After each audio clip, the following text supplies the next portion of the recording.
कामापुरती वेळेपुरती नको. हा जगण्याचा अंश आमच्यामध्ये अवतरला पाहिजे, तर ते आमचं जगणं. एवढं सगळं या महामानवी केलं, आम्ही काय करतो? आमच्या जगण्याचा आकार आम्हाला साकार करता आला तर आमचं जगणं. नव्या पिढीला हे शिकवा. नव्या पिढीच्या अंतःकरणात हे संस्कार बीज पेरा. जनातल्या संस्काराच्या मागं जाऊ नकोस, पैशाच्या मागं धावू नकोस. पैशानं गरीब असलास तरी चालेल, मनानं श्रीमंत हो. पोरला या श्रीमंतींचे संस्कार द्या. नव्या पिढीला हे द्या. आमच्या जगण्या वागण्याचं नवं दालन त्याच्यासाठी खुलं करून द्या. त्याला शिवाजी सांगा, त्याला रामकृष्ण सांगा, त्याला गौतम सांगा, त्याला शाहू आंबेडकर, त्याला सावरकर, टिळक सांगा.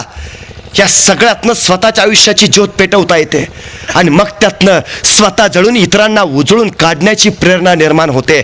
पण साऱ्या वेळेत मी बघितला, एक पालक, एक बाप, एक आई, एकुलता एक पोर, एकुलता एक म्हणून लाडाकोडात वाढलेलं, खूप जाणीवेनं, खूप संवेदनेनं त्याला उभा केलेलं. मुलगा लहान होता, रांगत होता, अंगणात खेळत होता, आई बापाला भारी कौतुक होतं. आणि मग बघता बघता पोरग माती खायला लागलं. आई चिडायला लागली, बापाला सांगायला लागले, अहो पोर माती खातो. वडील म्हटले, असू दे, लहान आहे तो, अजून कळत नाही त्याला. मुलगा मोठा झाला, बघता बघता आता पोरांच्यात खेळू लागला. बघता बघता पोरांची भांडणं व्हायला लागली. 4-2 पोरांना ठोकून माघारी यायला लागला. वडिलांच्या कानावर तक्रार आल्या. वडील आईला सांगू लागले, त्याला सांग जरा, दुसऱ्यांच्या पोरांना मारतो. आई म्हणते, असू दे, अजून कळत नाही त्याला. पोरगा मोठा झाला, शाळेत जायला लागला. शाळेत गेल्या गेल्या दप्तरातल्या इतरांच्या पेन्सिली, पेन चोरून आणायला लागला. घरामध्ये पेन्सिलींचा खच झाला. आई वडिलांना म्हणाले, आपला पोरगा काहीतरी पेन्सिली, पेन घेऊन येतोय. वडील म्हटले, अजून कळत नाही त्याला, आपलं काय दुसरं काय, मोठा झाल्यावर कळेल आपोआप. मुलगा आणखी मोठा झाला, शाळेतल्या पोरांच्या बरोबर इकडे तिकडे फिरायला लागला. बघता बघता गुटखा ही खायला लागला. आता नवी सवय झाली, दारात पिंका मारायला लागल्या. आईनं बघितलं, पोरगा लाल भडक काहीतरी बाहेर टाकताय. बापाला काळजी न केली, सांगायला लागला, पोरांना सांगा काय करताय पोर. वडील म्हटले, राहू दे, कळत नाही अजून त्याला, मोठा झाल्यावर कळेल.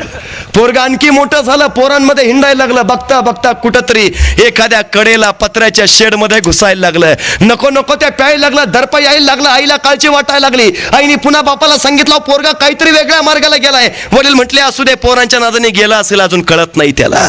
दुर्लक्ष होत राहिलं. बघता बघता पोरांच्यात शिव्या शिकायला लागलं. घरात आल्यावर आई बापाची किंमत सरली. आईला शिवे द्यायला लागलं. आई डोळे अस्व ढाळायला लागले. बापाला तक्रार करायला लागली. वडील म्हटले, असू दे, अजून कळत नाही त्याला. बघता बघता पोरगा गुरकायला लागलं. बापाच्या अंगावर धावायला लागलं. बापालाही कळेना. आईला सांगायला गेलं. आई म्हटले, असू दे, अजून समजत नाही त्याला. पोरगा आणखी मोठं झालं. चोऱ्या दोरड्या घालायला लागलं. तक्रारी कानावरला. बापाला ओढून मारायच्या धमक्या मिळाल्या. अहो, असले पैदाच कशाला केली, अशी माणसं सवाल फेकायला लागल्या. आई बापांना काही कळेना. पोरला सांगून बघितलं, समजावून बघितलं, उपाशी ठेवून बघितलं, मारून बघितलं, घराबाहेर हकलून बघितलं, परिणाम नाही. बापाला हकलण्याची पोर भाषा करायला लागला. आई बाप विवश झाले, निराश झाले, उद्विग्न झाले. काय करावं समजेना.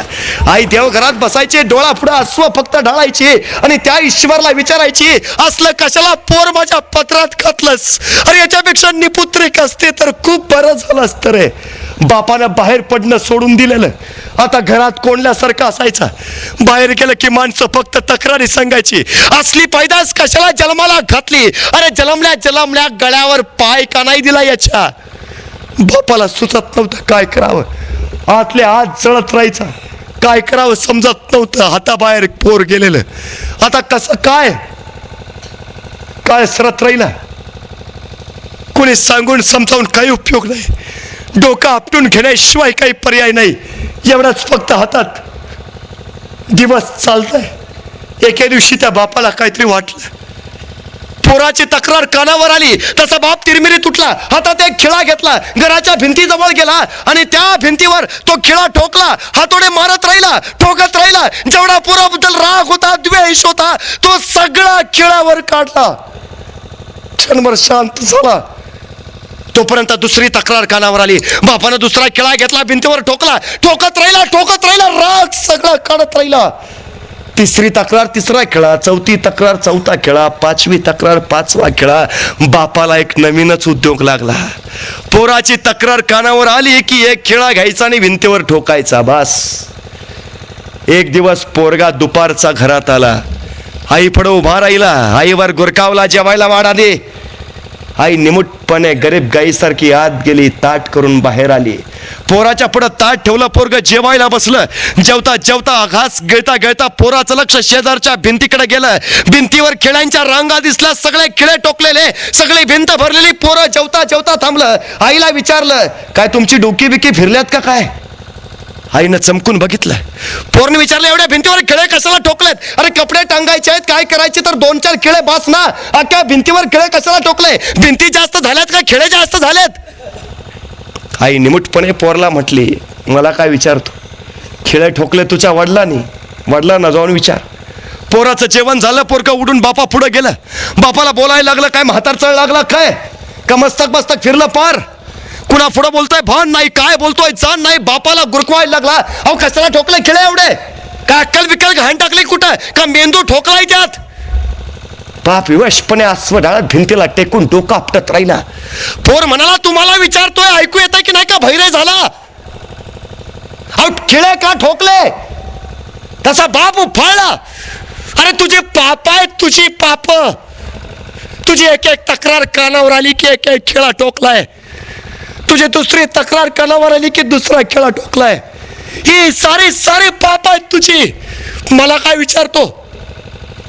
सांगतो ना, पाप आहेत. बापांच्या आसवाला थर लागेल. पोरगा क्षणभर शांत झाला, स्तब्ध झाला. आणि अचानक पोराच्या दोन्ही डोळ्यात पाणी यायला लागलं.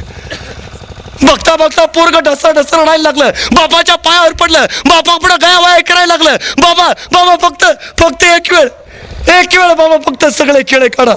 बाबा भगवत नाहीत मला, माझे पापा भगवत नाहीत. बाबा फक्त एवढे फक्त खिळे काढा. मी चांगला वागतो, चांगला करतो. बाबा फक्त खिळे काढा.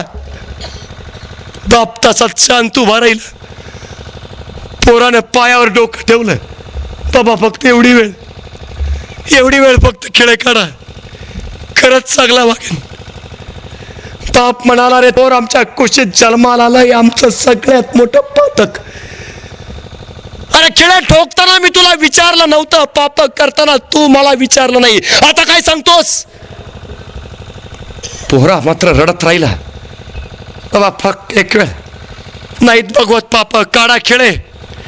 त्या सरशी बाप म्हणाला, काढेन, फक्त एक करता येईल. तुझी एक तक्रार कानावर आली की मी एक खिळा ठोकलाय. आता तुझी एक चांगली गोष्ट माझ्या कानावर आली की मी एक खिळा काढेन. खिळे ठेवायचे का खिळे काढायचे तुझे तू ठरव. तुझी एक तक्रार कानावर आली, मी खिळा ठोकला. आता तुझं एक चांगलं काम कानावर आलं की मी एक खिळा काढणार.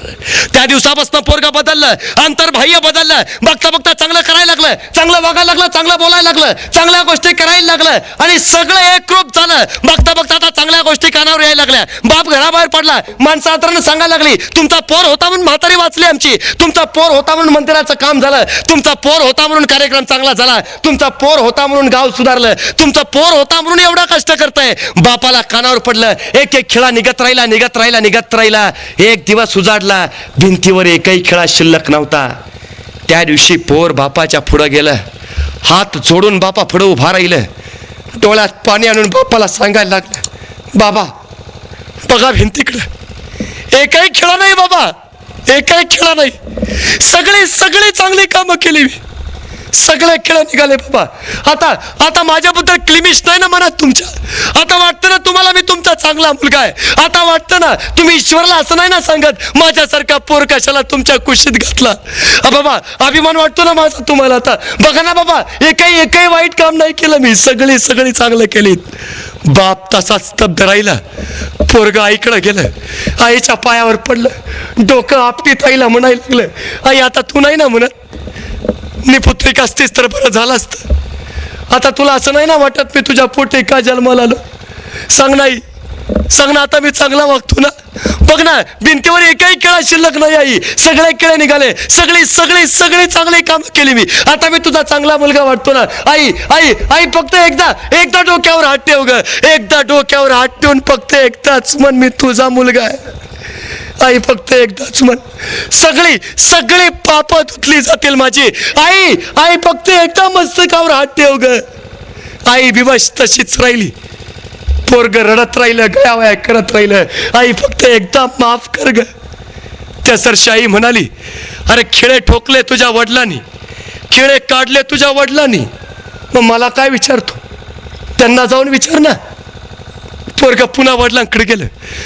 वडिलांना सांगा लागलं, बाबा सांगा, आता मी तुमचा चांगला मुलगा आहे ना, आता मी तुमच्या पोटाला आलो याचा अभिमान तुम्हाला वाटतो ना. बघा ना बाबा, मी सगळी चांगली कामं केली, आता पश्चाताप नाही ना होत मला जन्माला घातल्याचा. बाबा फक्त एकदा डोक्यावर हात ठेवा, फक्त एकदा म्हणा ना बाबा, फक्त एकदा म्हणा, मी तुमचा मुलगा आहे, चांगला मुलगा.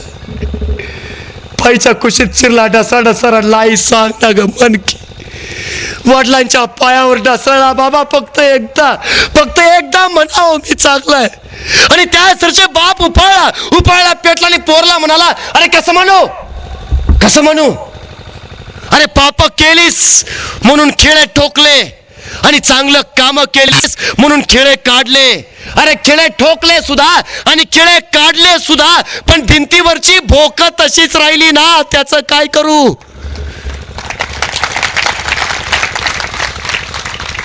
अरे शरीराला झालेल्या जखमा भरून येतात, मनाला झालेल्या जखमा कशा भरून आणू?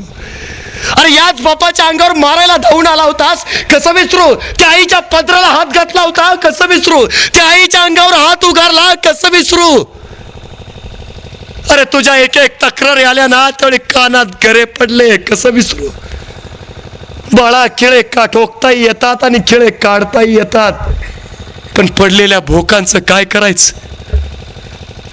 आमच्या आयुष्याचं तत्वज्ञान आमच्या पोरांना हे सांगा. अरे बिघडल्यानंतर घडण्यापेक्षा बिघडूच नये म्हणून घडा ना.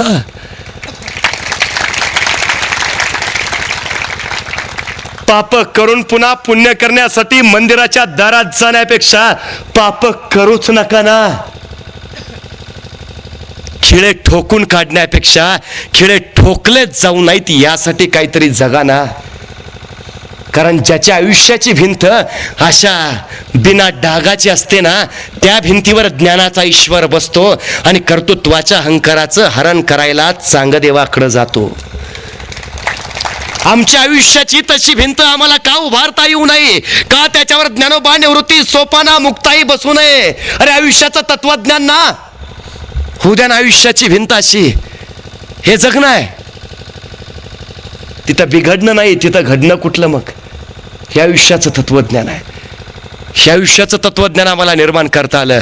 आमच्या आयुष्याची भिंत अशी चरित्र आणि चारित्र्य संपन्न जर बनवता आली तर ते आमचं जगणं. हे जगणं फक्त सुधारण्याच्या वेगापेक्षा संस्कृतीच्या जतनाकडंही अधिक वळावं. प्रगतीच्या वेगाबरोबर आंतरिक आणि आध्यात्मिक उन्नतीकडं सुद्धा तसंच राहावं. तर त्या जगण्याला कुठंतरी अर्थ येईल, तर त्या जगण्याला कुठंतरी समन्वयार्थ लाभेल. एवढं जगणं आपल्या हातून घडावं एवढी अपेक्षा व्यक्त करतो आणि थांबतो. रामकृष्ण.